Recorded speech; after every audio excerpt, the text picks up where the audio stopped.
जोंनि बर' हारिनि दैदेनगिरिफ्रा मा बावबाय नामा जोबथेसालियाव थानाय मानगोनां रन्जन दैमारि सारजों लोगोसे गोबां एनडिएफबि नार्सफोरानो दासिमहालागै जोबथेसालियाव जोबजानानै दङ। बिथांमोनखौ उदां खालामनो थाखाय सरकारजों सावरायनो गोसो गैला नामा जोंनि बर' हारिनि दैदेनगिरिफ्रा? बिटिआरनि सीएम मानगोनां प्रमद बर' बिथाङा थांनाय एमपि बिसायख'थिनि साननैसो आगोलाव धिगाजिलियाव फैनानै बाटासिपुराव खौरांगिरिनि सिगाङाव बिथाङा बुंदोंमोन बिथांनि जि बेलाव बरननाय बेखौ लानानै जोङो फुल्लि खामानि मावबाय थादों। नाथाय बिथाङा जिहेतु एकर्डनि सिगाङावनो कनभिक्ट जाखानाय बियो एसे गोब्राब जादों। बावैसो जोङो एबसुनि आफादगिरि दिपेन बर' एनडिएफबिनि बारग' गाहाय नेहाथारि बिथांमोनजों जों जयै हम मिनिस्टारजों रायलायहैदोंमोन आरो बेवहाय बिथाङा माबा मोनसे लामा बरननो थाखाय जोंनो खोथा होदोंमोन। नाथाय दा बिसायख'थिया फोसावजाबाय। दा बिसायख'थिनि जोबनाय लोगो लोगोनो जों फिन खेबसेबाव भारतनि हम मिनिस्टार बिथांजों सावरायगोन जाहाथे बिथांमोनखौ बरननायनि थाखाय मायबा नङा माबा मोनसे मोजां लामा बरननानै जों साक्सेस जानो हायो। बिनि थाखाय जोङो खामानि दा बिसायख'थिया जोबनानै थांबाय, दा बावनानै थाबाय नामा जोंनि बर' हारिनि दैदेनगिरिफ्रा? जेब्ला बिसायख'थिया खाथि खाथि सफैगोन ना अब्लाना बिथांमोना बै जोबथेसालियाव थानायफोरनि मुंखौ लानानै राजनिति खालामगोन। रायजोफोर, थारैनो बिटिआर सरकारा रायजो राजाफोरनो जाबायदि खोथा होदोंमोन बे खोथा होनाय बायदियै बिथांमोना खामानिफोरखौ आबुङैनो मावफुंजोबनानै होमारनो हाया। बिथांमोना बुंदोंमोन बिटिआर गोजोनग्रोबथा जाखांनायनि उनाव बारग' एनडिएफबि सोद्रोमाफोरखौ पेरामिलिटारि एबा बायदि बायदि साख्रियावहाय थिसननाय जागोन होननानै बुंदोंमोन बिथांमोना। बेबो फैबाय।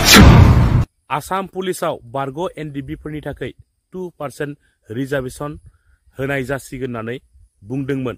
बेबो फैमा। रायजोफोर, बे समाव जोङो नुनो मोनदों बिटिआर गोरोबथानि 6.3 दफा बायदियै भेन्सार फरायसालिफोरखौ सरकारि खालामनांगौनि थाखाय दिनै अल बिटिआर कोअर्डिनेशन कमिटि फर नन प्रभिन्सियलाइजेशन स्कुल्स नि दैदेननायाव बा बिनि हाबाफारियाव जोङो खौरांगिरि मेल लानाय जादों। थांनाय 16 तारिखनिफ्राय गाबोन 20 तारिखसिम बिटिआर ओनसोलनि गंफ्रामबो भेन्सार स्कुल बे सरकारि स्कुलफोरखौ जोङो हेन्डडाउन हाबाफारिनि गेजेरजों बन्द खालामनानै दोन। जों जोंनि हाबानिफ्राय गोजानाव थादों। खारना जाहैबाय बिटिआर सुक्तिनि 6.3 दफा। बे 6.3 दफाया दिनै जोंनि बिटिआर ओनसोलनि एबा बिटिआर हालामनि साफ्रोमबो फोरोंगिरिनि गोसोआव गोरबोआव दुखु होदों। आरो बे दुखुनि थाखायनो दिनै जोङो सरकाराव जिरायनाय जायफोर बिथांमोना दैदेनगिरिफोरा बे हाबाखौ मावफुङाखै बिथांमोनखौ जों दिनै जबाब होनो थाखाय बे प्रेस मिटनि गेजेरजों खावलायहरदों। आरो दाख्लैनिफ्रायबो जोङो बारे बारे बुंगासिनो दङ, सिगांनिफ्रायनो जोङो बारे बारे बुंबोगासिनो दङ, बिटिआर ओनसोलाव थानाय गोलैनानै थानाय बे सरकारि स्कुलफोरा जाहाथे बे सरकारि कलेजफोरा जाहाथे थाबैनो प्रभिन्सियलाइज जानांगौ आरो बेखौ प्रभिन्सियलाइजेसन खालामनानै जोङो थार बिजिरनाय होनांगौ। हसा अर्थत आमाक हसा न्याय দিব লাগিব। আৰু এই হসা অर्थत হসা ন্যায় দিবৰ কাৰণে আজি বিটিআর চুক্তি 6.3 দফা সন্নিবিষ্ট কৰি পেলাই 2020 যিটো বিটিআর একৰ্ড সেই একৰ্ডত এই ক্লজ এটা লৈ আনিবলগীয়া হৈছিল। বিটিআৰৰ মুৰব্বীসকলে, আমাৰ এই অঞ্চলৰ বুদ্ধিজীৱীসকলে, আমাৰ এই অঞ্চলৰ নেতা যিবিলাকে সমাজখন নেতৃত্ব দিছিলে এওঁলোকে এই চুক্তিক সন্নিবিষ্ট কৰি পেলাই আমাৰ বিটিআৰ অঞ্চলত এটা শিক্ষাৰ যেটো মানদণ্ড উন্নতি কৰিবৰ কাৰণে এওঁলোকে সেই ক্লজ লৈ আনিবলগীয়া হৈছে। কিন্তু मोनसे खोथा आं दिनै অসমীয়াও बुंदों बे बाथ्राखौ, बर'आव बुंदों। जोंनि सुक्तिखारिफोरा 6.3 दफाखौ बिटिआर सुक्तिनि गेजेरजों जोंनि ओनसोलाव गोलैनानै थानाय सोलोंथाइ खुलिफोरखौ जायफ्रा बे सरकारि जानानै दङ बेखौ प्रभिन्सियलाइजेसन खालामनो होननानैनो सुक्तियावहाय दिखांनानै लाबोदोंमोन सोसननानै लाबोदों नाथाय दिनै बेखौ खालामनानै बयनिख्रुइ देरसिन फेलर बे सरकारनि बिजेपि इउपिपिएल जि मित्रजुट सरकार गोरोबनानै सालायनाय जि सरकार प्रमोद बर' दैदेननाय बिटिआर सरकार हेमन्त बिश्व शर्मा दैदेननाय आसाम सरकार बेयो बिराद गिदिर मोनसे जोंनि इनजास्टिस खामानि मावदों बिथांमोना फेलर हिसाबै जों दिनै डिक्लेयार जों बिथांमोनखौ जों फेलर हिसाबै डिक्लेयार होदों मानोना बिथांमोना जोंनि गांनाय उखैनाय सोलोंथाइनि सायाव जि जास्टिस होनांगौ बे जास्टिसखौ होनो हायाखै बेनिखायनो जोङो दिनैनि बे प्रेस मिटनि गेजेरजों बिथांमोनखौ खावलायहरदों फैबाय थानाय गाबोननि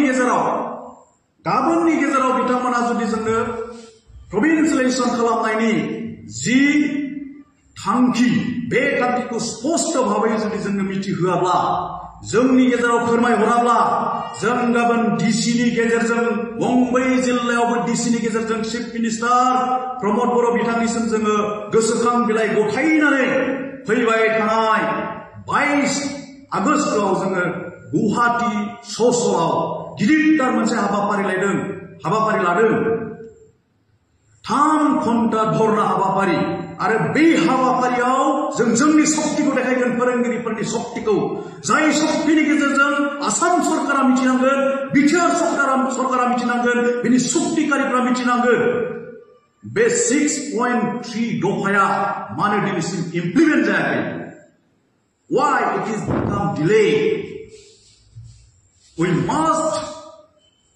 must know the feedback of delayness, the implementation of 6.3 clause of BTR Accord 2020.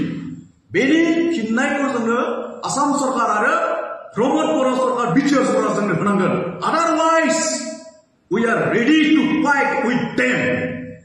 जोङो नङाब्ला बिथांमोनजों जुजिनो थाखाय डेम'क्रेटिकलि जोङो जुजिनो थाखाय गणतान्त्रिक भाबै दावहा नांनो थाखाय जोङो जानजि खाफ्राबाय आरो बे दावहाया दाख्लै 16 तारिखनिफ्राय स्टार्ट जाबाय दायो बे दावहाया सोलिबाय थासिगोन जेतियालागै जोंनि समस्याया समाधान जाया सोलोंथाइ बे सरकारि खुलिफ्रा जेतियालागै जा दिनहालागै स्रांजाया प्रभिन्सियेलाइजेसन खालामनो हाया अब्लासिमहालागै जों आन्दोलन खालामगोन आरो बे आन्दोलना डेम'क्रेटिक जागोन बेयाव माबा मोनसे भाइलेन्ट जुदि जायोब्ला बिनि दायनिगिरिया सरकार जागोन प्रमोद बर' जागोन हेमन्त बिश्व शर्मा जागोन आरो बिथांमोना बिनि सायाव कुनु इनिशिएटिभ लायाब्ला कुनु हाबाफारि लायाब्ला मिथिनानै लादो फैबाय थानाय बिसायख'थियाव फैबाय थानाय इलेक्सनाव बिथांमोना जेनगोनखौ रोखा होननानै मिथिना ला जोङो साफ्रोमबो